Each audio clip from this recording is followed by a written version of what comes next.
this bloody thing on? Hello? What's it saying? Can't bloody work it. Oh, I'll just do it. Right. I'm assuming this is bloody working. Is it working? Is it working? Right, let's get going anyway. Right, so, if you expected Andy, he's not here today. I'm covering for him. I haven't been on the channel for a while. Got me words. It's bloody hard. This is. I'm a bit nervous about this one because this is the biggie. It's the biggie. It's probably the most important bloody video that Andy's ever had on his channel. Right? He's saved a very important job for me. So apparently he's got a bad back. He said. He's a bloody saft lad, that bloke is. Anyway, so he can't do it. He wants to lie in bed. You know, I think he woke up.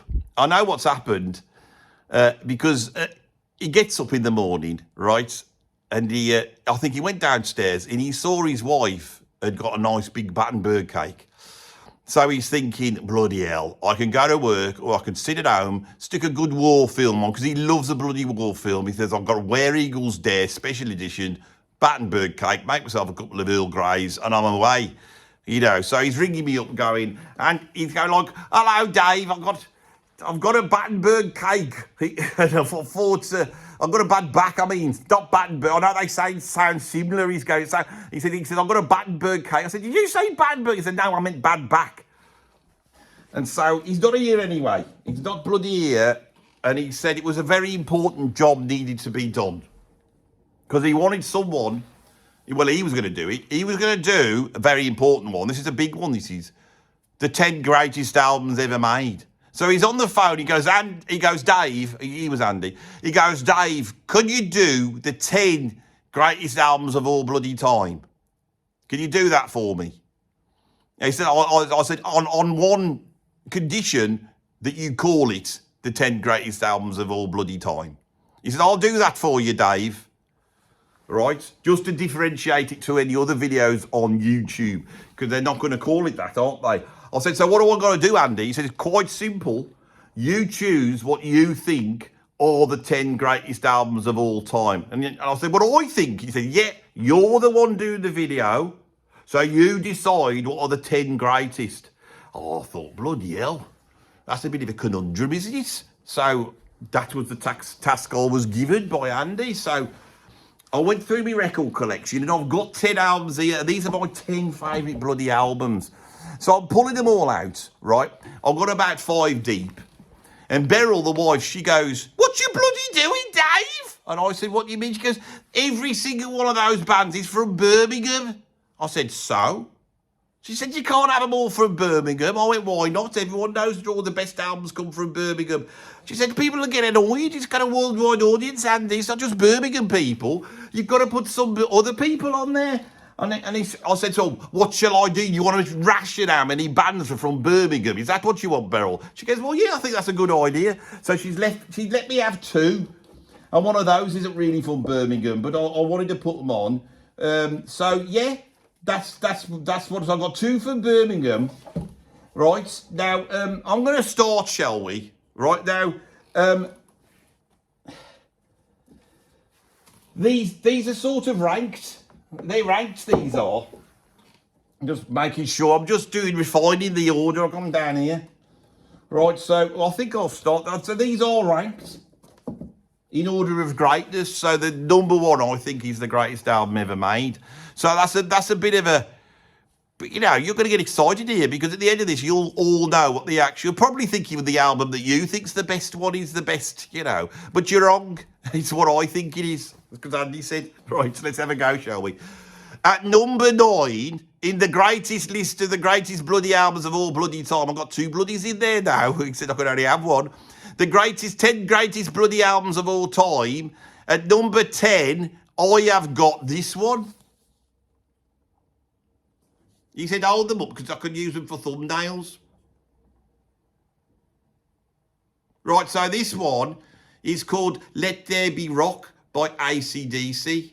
And I bloody love this album. It's got a load of good songs on it. You've got Angus and Young on the back, look. Angus, he looks a bit like he looks like he's away with the fairies there, doesn't he? He's having to think about something, isn't he? Anyway, load of bloody good songs on this. Go Down. Right, now Go Down, you might want to know what that one's about. Did I just spit out of my mouth there? Did you see that come flying out of there? I do apologise. Where did that land? Bloody hell, it was like a wraith shooting from my mouth. People think I'm possessed by a demon. I'm not. I'm just a bit of flob. Right, Go Down. This opens up the... Now, of course, people will say, Dave, what's that one about? Go Down. And I say, it's bloody obvious, isn't it? If you wanted to meet AC/DC, you'd have to go down under, wouldn't you? And so they were inviting you on this album to go down to see them, see the lads in Australia. That's what I think. Now, the next one's called Dog Eat Dog, right? Now, the fact is, dogs will eat anything. My dog will eat bloody anything, all right? We just got a cat. This is bloody true. This is actually true, this is. I've got a bloody cat. We've got this new cat, and he's got the bloody kitty litter out, and he's doing his doings. My dog comes in and thinks, oh, what's this? They've put a special tray out full of gravel with some treats for me to find. It's a game. They're ruffling through the gravel. He's eating the bloody cat's doings, my dog has. He wants, like when you eat sweet corn, the thing when you've eaten all the yellow bits off it, and it's just the central husk bit in them down. The bit that goes down the middle, the central bit that goes down the middle of like a sweet corn. That bit there. He ate one of them once, bloody hell. He's ate the wife's pants. Bloody hell. God, you'd eat anything if you eat my wife's pants, I tell you. Bloody hell. I shouldn't be saying that in relation to me. This is getting anyway, but the thing is with a dog, the one thing dogs don't eat is other dogs. They know if they're eating dog flesh. A dog knows. You can't feed a dog, right? So this saying, I've always thought it's bloody ridiculous. Dog eat dog, ridiculous. Then you got Let There Be Rock, which is great. That's like about how you should have the rock, which I agree with 100%. Then you got Bad Boy Boogie, right? I love a boogie, right? And I think everybody, because I'm inclusive, and I think everybody should have a boogie, including bad boys. Then you turn it round, you got Problem Child, which is about a troublesome child. Then you got Overdose, which is about taking drugs, overdose.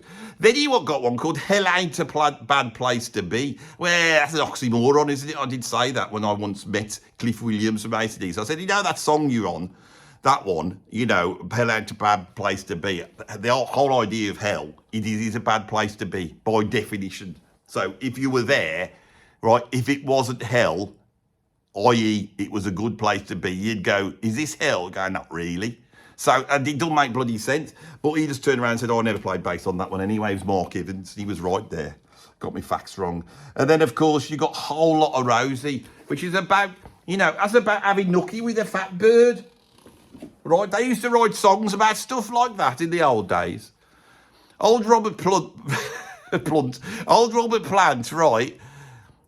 He could pull the ladies, you see, and so he was going off with bloody models and all that type of stuff. He wouldn't have gone off with a fat bird, not Robert. I know what he's like, unless he was doing it for a joke. But old AC/DC, they were less, they had less quality control when it comes to the birds, and so they would often go off with someone who's on the more plump side. There's nothing wrong with being plump, and that's a song about that. So AC/DC, Led Zeppelin, you got A Whole Lot of Love. AC/DC got A Whole Lot of Rosie. I think that's quite bloody funny. Right, shall we move on? At number 9, I've got a compilation album now. He said, you can't have compilation albums, Andy. I said, sod you, I'll bloody do what I want, mate. It's you said it was my list. And I said, I'll just do it, Dave. I've got my bad back. He said, just do what you want to bloody do. So here, this is one of my bloody favourite albums, because I like the rock, right? But any self-respecting Birmingham man of a certain age, we like a style of music, right? We like a style of music that Andy would never bloody go near. And he's never mentioned on the channel bloody once. Not once has he done it. I think he's had a bloody he's gone about Dolly Parton a couple of times, you know, but we all know why he likes Dolly Parton, don't we? We all know what it is. She's not very well at the moment. She's all right. Now, country music. I'm a big fan of country music, as you can tell. Look at me hat. I wear this in tribute to, well, I thought it was like a cowboy hat when I got it, but now I got it. It looks more like a bloody, I don't know, it's like a sort of Yankee Nazis hat, really. But it's a very special bloody hat, because you know where I got this one from. This hat belongs to Lemmy. He left it in his will to me. He was dying, he was like on his bed, last bed. He's on his dying bed, deathbed he was, that's what I'm trying to say. He's lying there. And he's got a couple of bits with him. And they're looking after him in his last hours. And he went, bits. And they went, what is it, Lemmy? And they went, come here now. And the bits went over. And they were like, what is it, Lemmy? Make sure Brummie Dave gets my hat. That's what he said. So don't have a go at the hat. Anyway, I love a bit of country music. Lemmy did as well. Loved a bit of country music. And my favourite country album is this one here. Trailblazers, look at it. It's got a cowboy on the front, he's shooting at me. Bloody frightening. Right, Trailblazers, 40 country greats, it's all on here. We've got Johnny Cash, Hank Locklin, Jeannie C. Riley, Charlie Rich, and he was bloody rich. He had a whole bunch of money because he had a load of records sold. You got Sleepy LaBeef, all right? You've got Jimmy C. Newman. You've got David Allen Coe. Then you got Dave Dudley. I don't think he was from Dudley. I don't think he was. Roy Drusky, Charlie Walker. There's all proper country people on here. Hey, good looking. We've gone fishing. The Pool Shark. Blue Moon of Kentucky. It's all really good stuff. It's really good, this one is. I got this in the early 1980s. It was like a compilation of bloody country stuff. You know what's my favourite one on here? It's called Hey Good Looking. I love that song. Hey Good Looking, I bloody love. And I tell you what, I'm not much of a musician, right? But I have got up on stage and sung Hey Good Looking every now and then when I get the chance. If I do karaoke, I'm up there. Hey, a good looking, what you got cooking? How about cooking something up for me? Now, the thing is, if you do see someone who's good looking, right, okay, that's a really good way. I think, I mean, it's a good song, right? Because it shows you a sort of chat-up technique. And it's what it is. It's like pulling the birds through food, right? So I went out the one night. I'm in this pub. There's a nice lady at the bar. I thought, I'm going to try me Johnny Cash bloody method, or Hank Williams, whoever wrote this bloody song. So I walk up to this girl, lady, I'd say, and I said, hey, good looking. She looked round, she goes, hello, mate. I said, what you got cooking? And she goes, I'm not cooking anything. And I said, aren't you? And she said, no, I'm just sat at the bar. And she goes, are you using the word cooking as a metaphor for something? And I said, what's you bloody on about, you daft bint? What you saying? Metaphor? What's a bloody metaphor? I thought she was trying to say, why did I meet her for? What have I met her for? I met her for the hope that in charming you with some talking, we would be able to procreate, or maybe not procreate, but at least go through the motions. You know what I'm saying? I was trying to, don't tell Bear all this, because I was bloody, bad lad in the old days. Anyway, I thought, forget that bit. Let's move on now, and we'll move on to the next line, which is, how about cooking something up for me? So she says, well, is that a metaphor? And I said, I don't know what one of those is. I'm just saying it because I thought it might chat you up. And she said, well, you do look a bit pasty. And I said, well, you know, it's back then, you know, it's like I didn't have much cash back then. You know, not like Johnny Cash. I mean, you got Johnny Cash, Charlie Rich. They're all boasting about money, aren't they? These country tops. I didn't have any cash. So she said, all right, then come back. And she did me beans on toast. It's bloody lovely. Right. Shall we move on now?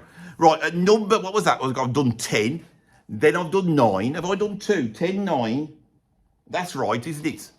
Done not. So now we're on number bloody 8 now, right? Whoa, look at this album. This is a proper metal classic, one of my favourite. I couldn't put much metal on because Beryl was having a go at me, right? But this, look at that one there. Bloody hell, Diamond Head. Lightning to the Nations. Look, it's got the prints off. Sucking My Love. It's got that one on as well. I don't think that one's back going down to Australia. Am I Evil, the classic. Sweet and Innocent, It's Electric Helpless. Look at that, it's loads of bloody writing in here. This is a new special edition they brought out. It's great. Right, it's got pictures of the lads there. Look at them. They're from Stourbridge, that lot. Oh, yeah. Look how tight their bloody trousers are. I bet they wouldn't be able to get them on now. That's all I'm saying. Oh, Brian Tatler's been on the channel, isn't he? Yeah, he's a good lad. He's a good lad. He's in Saxon at the moment. Playing guitar in Saxon with Biff Boyford. The thing I like about this is because this is a reissue. I mean, when they first did this one, they had to do it on the cheap, didn't they? I had a bloody copy, I lost it. Brian gave me this actually. He said we'll give you a copy. And he gave me. The thing I'm impressed with is that if you look inside it, it's bloody black inside. Look at that. It's bloody black. Look at it. It's proper metal, that is. Let's have a look at some of the lyrics on here. Right, so Sucking My Love, that's written by Harris. That'll be Sean Harris, the lead singer, not bloody Rolf Harris or Steve Harris. None of the other Harrises you need to worry about, especially Rolf Harris. You don't want him writing a song, especially one like this. I'm going to go through the lyrics of this one for you because it's a bloody work of art. Over and under, dear girl, down to the sea. Oh, yeah. Sweet and timely caress, dear babe, fulfilling me. Oh, yeah. What's they on about? Going down to the seaside with some girl and then... Anyway, I can feel her heart. It is beating down inside. Oh, yeah. Tasty-o, yeah. Tasty-o. This is bloody rubbish, this is, isn't it? Into her valley. All her charms, they taste of love. Oh, yeah. You don't say, oh, yeah, like, doesn't he? It's bloody worse than the Beatles. They always say that as well. Fragrance of my dreams. Yeah, go down. Take my love. Oh, yeah. Taste my bitter wine. What the hell are they going on about here? Because you're just boiling up inside. Oh, yeah. Oh, yeah. Tasty-o. Yeah. Faster. Make me go. Shoot me. Faster. Sucking my love. Sucking my love. Sucking my love. See, that's a bloody album, that is. Forget your bloody Bob Dylan when you got stuff like that going on. That's all I'm saying. Diamond Head, bloody brilliant. Which one we not gone? We did 10, then we did 9, then we did 8. So the next one on the list is 7. Right, I love this bloody album. I love it so much. Right. My old man's a dustman, my bloody Lonnie Donegan. Now, the thing is, Andy's always going on about Lonnie Donegan all the bloody time. I get sick of it. It's always like this. He's always going, forget the Americans. He's always having to have a go at the Americans. I do apologise for him, Americans. I don't know why he's like it for. He's a very patriotic man, Andy is. That's just the way he is. And he thinks that the British bloody invented everything. I said, they didn't bloody invent it. He goes, they bloody did. I said, no, they didn't. Right, they didn't invent, like... For example, they didn't invent, like, bloody, what would another country invented? Like, bloody curry. I mean, you love your chicken Zanzak. They didn't invent that, and he goes, they bloody did. The English invented the curry. I don't be so bloody stupid, but then I was reading about it, and he was right. Anyway, that's by the by. The thing is, he's always doing this. He goes, the Americans had their rock and roll. It was all right. It's bloody brilliant. He goes, it's all right. But then Lonnie Donegan comes along. He invents his skiffle. And then the Beatles, all those guys are into the skiffle. And then they invent rock music, which is a fair point. But the thing is that Andy is into the jazz and the prog. And he wouldn't be caught dead. He wouldn't be caught dead listening to Lonnie Donegan. I thought, you bloody fake. You wouldn't listen to like, my old man's a bloody dustman. Right, I would though, and I've got the bloody album. I brought it in for my own collection. My old man's a dustman, Lonnie Donegan. They're all here. Cumberland Gap, Wabash Cannonball, Don't You Rock Me Daddy-O, Tom Dooley, San Miguel, Gambling Man, Michael rowed the boat ashore, Have a Drink on Me, Frankie and Johnny. That's all here. Bloody Lonnie. Look at him. And the thing is with Lonnie, right, he may have invented British rock and roll, and he has. But the thing is, he's not a proud man. Because he's stood in a bloody dustbin. He's got inside that. They must have said to him, Lonnie, we want to do the album cover. Do you mind getting in a dustbin? Right, and he sat in that, he went and got in the dustbin. He didn't bloody care, did he? Just got straight in there and they did it. He's having a smile to himself. He don't mind it. Don't mind it at all, old Lonnie. He looks good, doesn't he, there with that? Good old chap, wasn't he? I met Lonnie Donegan once. That was in the curry house. I met Lonnie Donegan. He sat there. He was having a bloody chicken Joe Frazier, you know, one of those. He sat there eating it once. These lads come in. They go, what you doing? And he said, I'm eating the bloody curry. And they said, well, we don't like the look of you. And he said, what are you having to go at me for? They just started picking on him for no reason. And apparently, right, one of the lads, his dad was a dustman. And he'd done his research and found out that Lonnie Donegan, his dad wasn't a dustman. And he goes, you're a bloody liar, you are. He goes, what do you mean, it's just a song? And he goes, my dad's a dustman. And he said, well, that's very good. I respect the dustman. He goes, you're taking the mickey out of them. And you've got famous. You've got loads. That's why you sit there eating your curry. Right, and I'm hearing all this, these two lads, right? I'm hearing all this. And they're getting a bit irate. They're getting a bit heavy. So I go over to the two lads and I said, what's your problem, chaps? Right? And they said, well, he's saying that his old man's a dustman and he wasn't. And I said, so? Or if that's the case? Right? You know what my old man was? And they said no. And I went, a right bloody bastard like me. And they went bloody running off at that point. I did pull a knife out on them. Anyway, what we up to? Number 6, is it now? Right, some bloody brilliant albums now. You wait for this now. Andy said you can't have an artist on the list twice. That's not allowed. And, you know, I went away and I thought, oh, sod that. So this guy does crop up a few times. This is a bloody amazing album. How many of you, right, I know what's going to happen. I'm going to do my list. I've chosen my list. Andy's going to come on and say, what you doing, mate? Where's all the important albums? I said, sod important albums. I put them on all the greatest albums. He says, these aren't the greatest albums. They've got to be influential and stuff like this. And I go, they are bloody influential. And I know that's going to happen, but he won't be happy with this list. But this is a bloody influential album. And he's done it. He said it's influenced him. He held this album up when he first did the channel. He comes out and he goes, he loves this album. It's the first album he got into. And everybody online said, oh, I love that album too. Right? So they are bloody important. So how many of you, put it in the comments, how many of you love this bloody album? Geoff Love's Big War Movie. No, not Geoff Love's Big War Movie. He does love, his name was Geoff Love. That's his name. It's not like Geoff Love's Big War Movie themes. It's called Geoff Love and his orchestra play Big War Movie themes. He's got no statement about whether he bloody loves it or not. Obviously he loves them. He wouldn't have picked them if he didn't love them.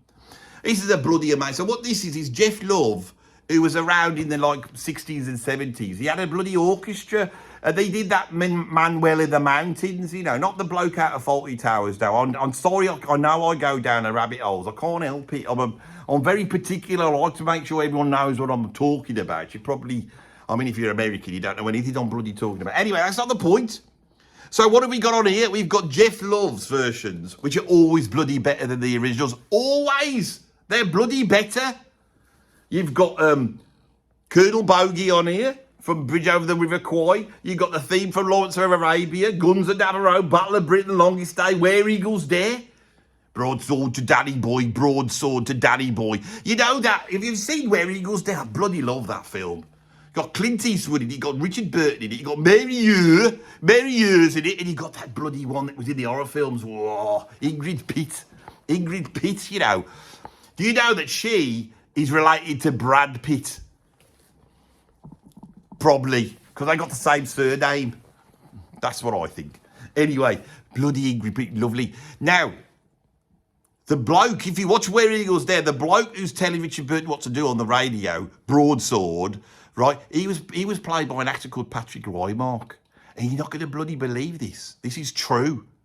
Patrick Wymark's son put a comment on one of Andy's videos. You know why? Because Andy put Patrick Wymark, it says amazing. He put Patrick Wymark in, he was doing a satire on on that bloody Chinese-looking chap that does all the lots of singing. You know, what's his name? I've forgotten his name. You know the bloke. He's not Chinese, but he looks a bit Chinese. He's English. Posh kid. He does all that type of jazz singing with all the bloody funny notes, attitude stuff.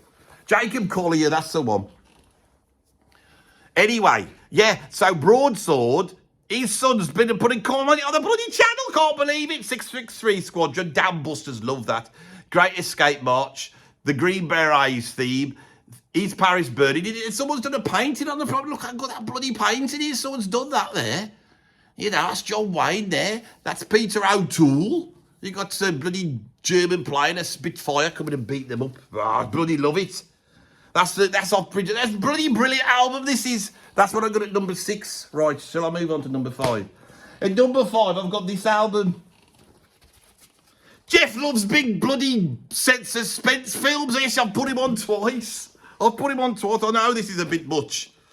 I mean, there's people searching the internet now, and they'd probably want, maybe kids doing an essay for bloody school. Do an essay on the 10 greatest albums of all time. So they come on and they say, I found this video. This is this bloke with a funny accent on. So that's a Birmingham accent, mate. Stop taking the piss. Anyway, they probably, you know, they put this list and they come out that the greatest musician of the 20th century is Geoff Love. But he bloody is. He can write all the music. He can write it all down and all the dots and give it to people. He listened to something that was quite good. Then when he does it, it's bloody brilliant. And there's stuff on here, you can't believe it. All right, you've got 2001, A Space Odyssey, right? Which is basically that thus spake Zarathustra tune, isn't it? You got the theme from The Godfather. I love that one. Love that tune. You got French Connection. Now, French Connection, that was done by Don Ellis, who was a jazz bloody bloke that Andy liked. Don Ellis was. You've got the theme to Rififi. That's an old film about robbing the bank. Theme from Zed, High and Mighty. Then if you turn on to side 2, right, I'm not a big fan of the funk. It's where me and Andy differ. Never been a fan of the funk. But on here, Geoff has a go at bloody Shaft. Now that's the only bit of funk I like. The Third Man.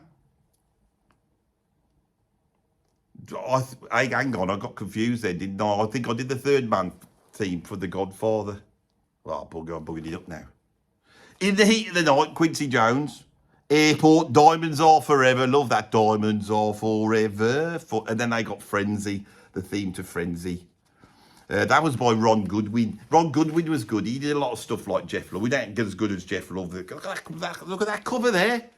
They haven't gone for a painting this time. It's like you've got he's got a door handle. It's got a nice door handle, that is quite nice. And then there's a bloke, and I don't know what he's doing. He's either trying to bloody open a door like that. Someone's only going to push it forward and going to have your bloody fingers in the right bloody situation. Anyway, that's what I got at number 5.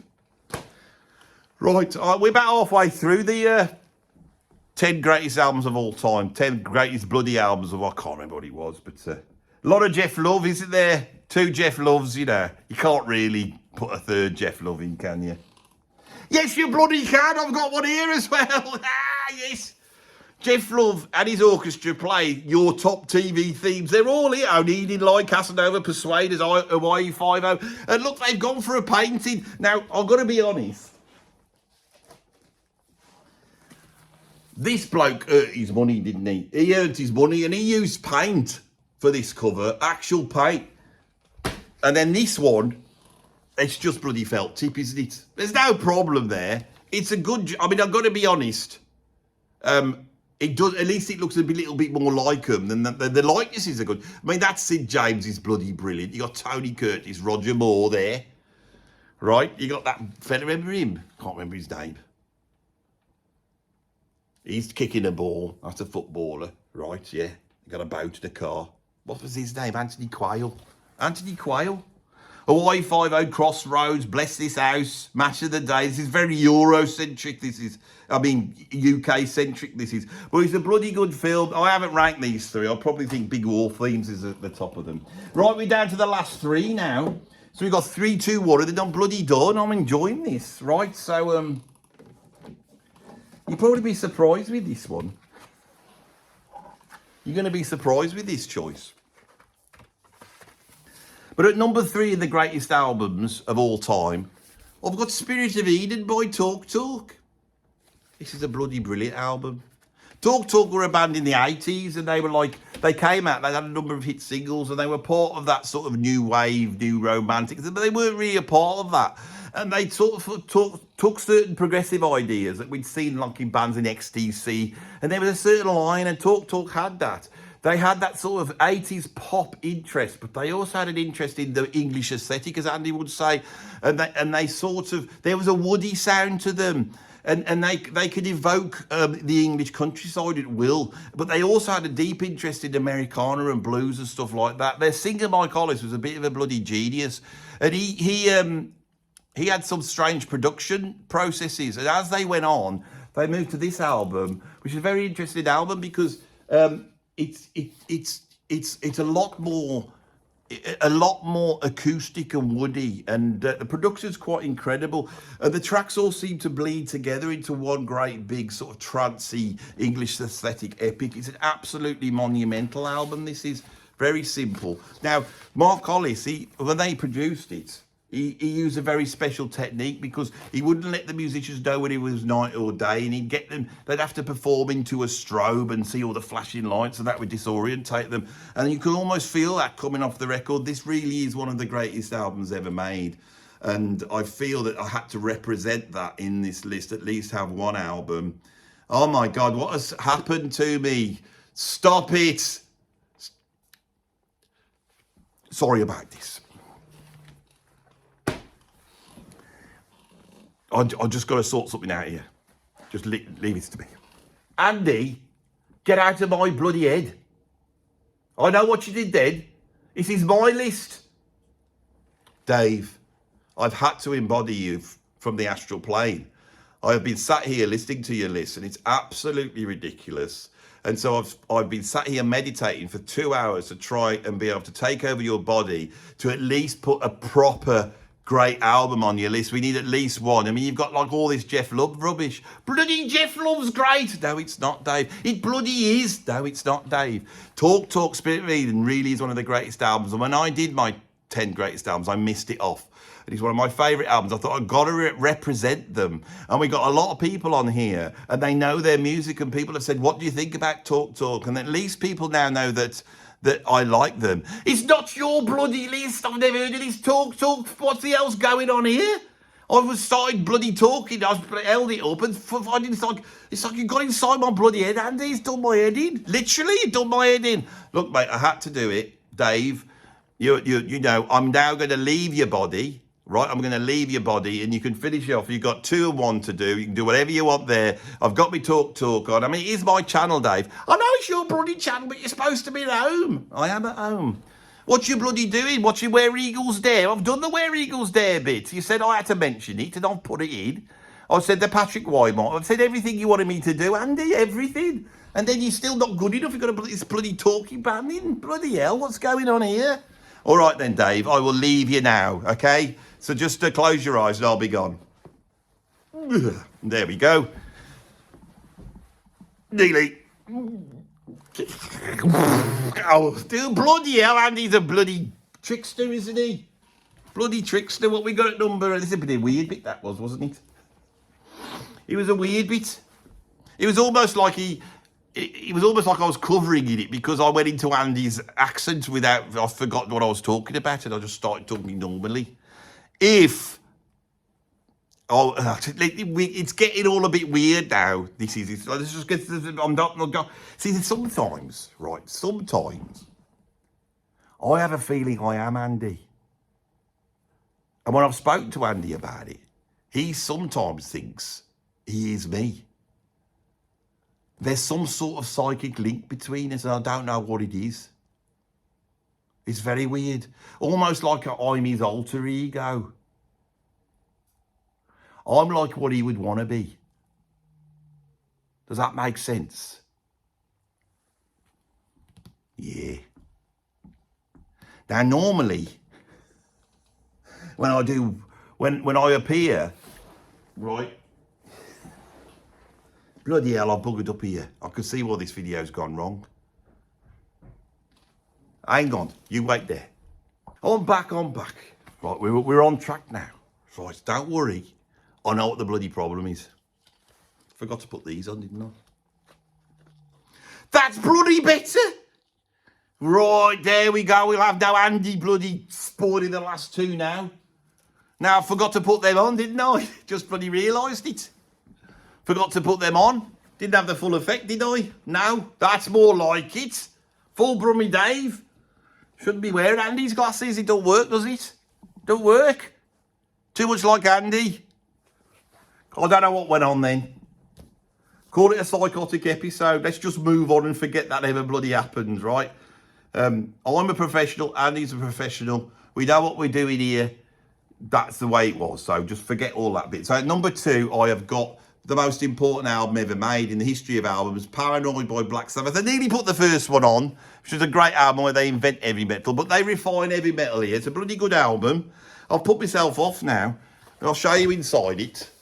My original vinyl, there they are. There's the lads. Poor old Ozzy passed away recently. Was a shame. War Pigs, Paranoid, Planet Caravan, Iron Man, Electric Funeral, Hand of Doom, Rat Salad, Fairies Wear Boots.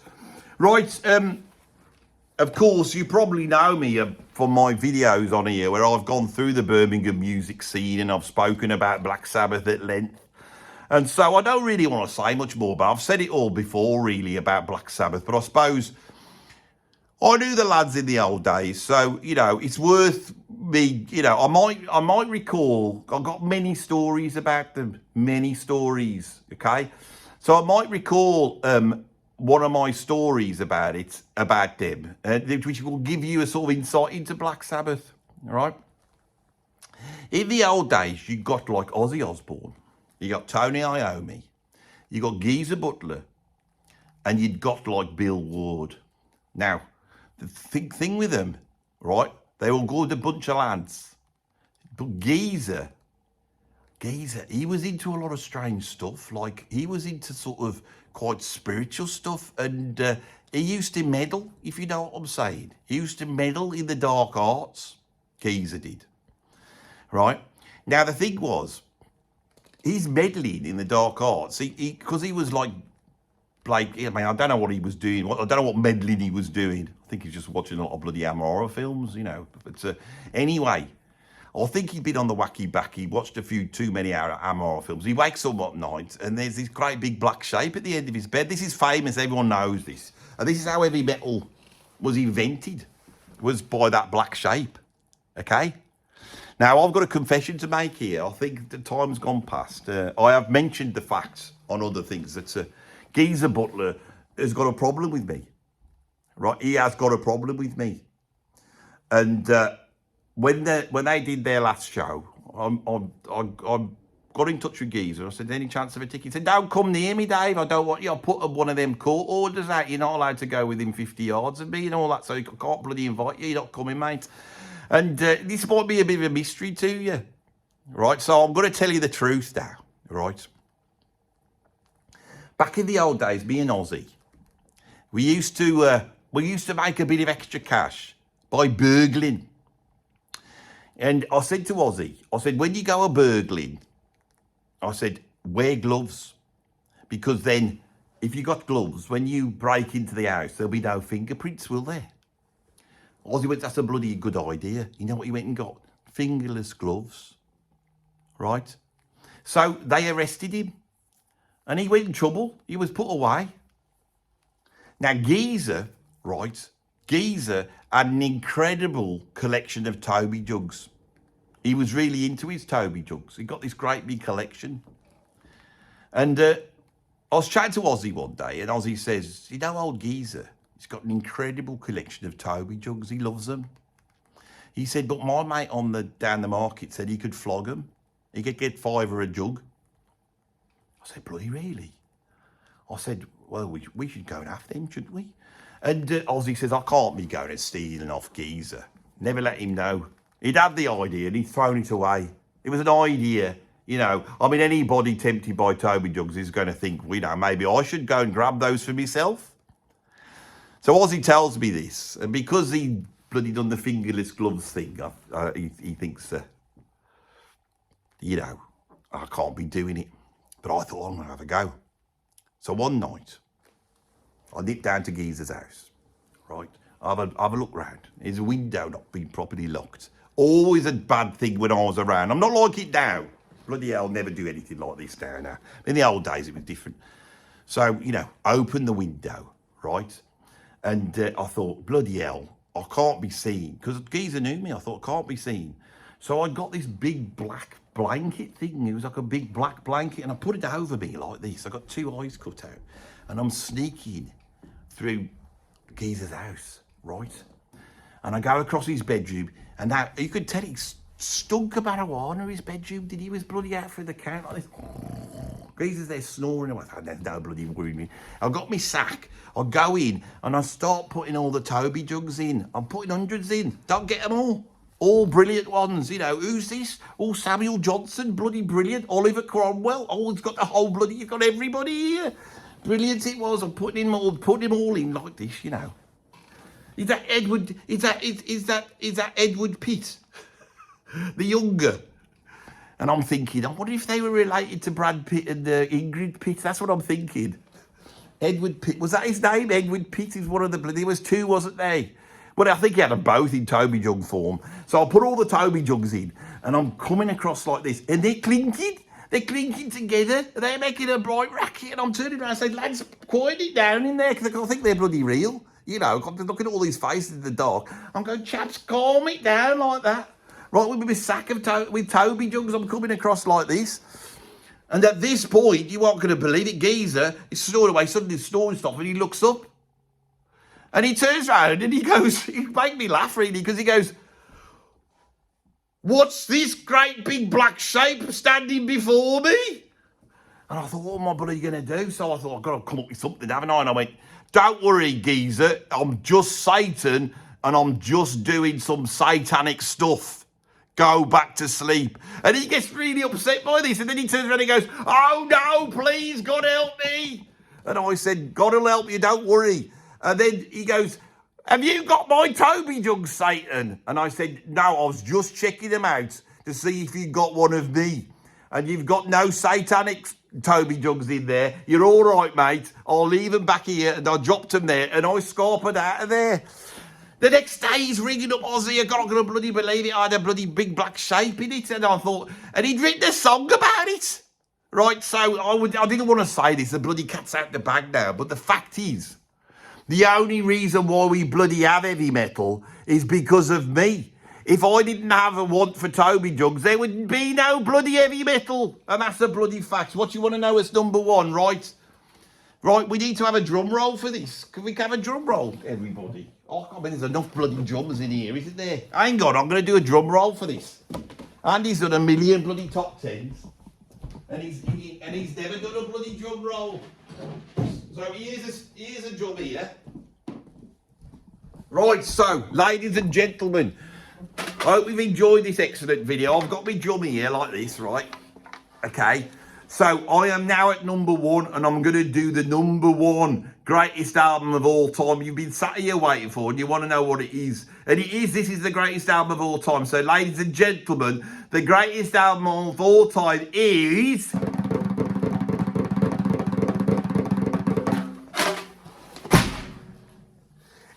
Endless Flight by Leo Sayer. What a bloody album. There it is. I love it. Right, now the other day, Andy was doing one of them stupid comedy things where he's going through the worst album covers of all time. And there he is. He's got bloody Leo Sayer. And it's like he's got it in like doesn't own it. He's just got like a digital picture he's put up here. And I went, hang on, I bloody love that album. And I thought, I'm going to put it in number 1 just to get on his nerves. I actually own it. Here it is. I brought it in here. There's nothing wrong with that cover. I know Leo Sayer looks a bit terrified there, but I would be if I was having to pull off this bloody stunt just for an album cover.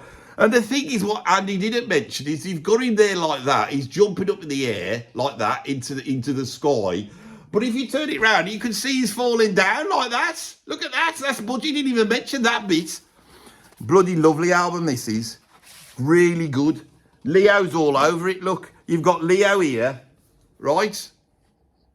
Now, Leo Sayer was a tiny little chap. He was he wasn't quite, I never know what the word is for them. You know, little people. Are they dwarves or midgets? Which is the one you don't think you can say midget, can you? Unless you're talking about the car. And then you could say, but he wasn't quite that small. But he was quite small. And there he is there, right? And you got no idea of scale. I mean, if I hold that like that, he could be as tall as me, look. So what they did is they put this photo on with somebody who's similar to him, but he's of a normal size, so you can get an idea of how big he was. Look, tiny little chap. Oh, little Leo Sayer. Look at the size of him. He's tiny with that great big hair. In a gust of wind, and the gust of wind in that hair would take him away, wouldn't it? Wouldn't be able to keep your feet on the ground. Right, there's some interesting players on here. I wonder if you've heard of any of these players. I don't know any of them, but I think you might know someone. So on drums, they've got a bloke called Ed Green. There's another chap on drums called Steve Gadd. You've got like Lee Rittner on guitar with Ray Parker Jr. Who else is on here? Chuck Rainey's on here, playing the bass. Right? It's bloody Leo Sayer. Jeff Porcaro is on it. Dean Parks on guitar. James Newton Howard on synthesizers. Michael Martian on electric piano. There's a whole bunch of players here. I'm sure Andy would know all these players. I'm reading them out because this is the sort of thing he does, just in case you're interested. Earl Slick's on here, playing guitar. Bloody is alright. He got Paul Buckmaster doing the old string arrangements. Yes, all sorts of people. Larry Carlton turns up. Richard T's on here. Bloody hell. So right, good. Nigel Olsen on drums. He did some stuff, didn't he? Great album, this. He's got some great songs on here. Look at it. Love it. Actual album, Christmas. There's Andy, trying to take the mickey out of it. It's a bloody good album. Hold On To My Love. You make me feel like dancing. Reflections. When I Need You. When I Need You. I just hold out my hand and I touch you. There never has been so much of you. Or something like that. Anyway, did you enjoy that? Was that all right? Did I do a good job? Who's better? Put it in the comments. Who's better? Me or Andy? You know, because he would have had a load of bloody boring albums on, wouldn't he, if he'd have done this and been going on about why they're good, you know. And I'll just tell it like it is. So I hope you enjoyed that one. I did. And I think we're done now. So I've got to do one more, and I think that's me done. Thanks for watching, everybody. Bye-bye.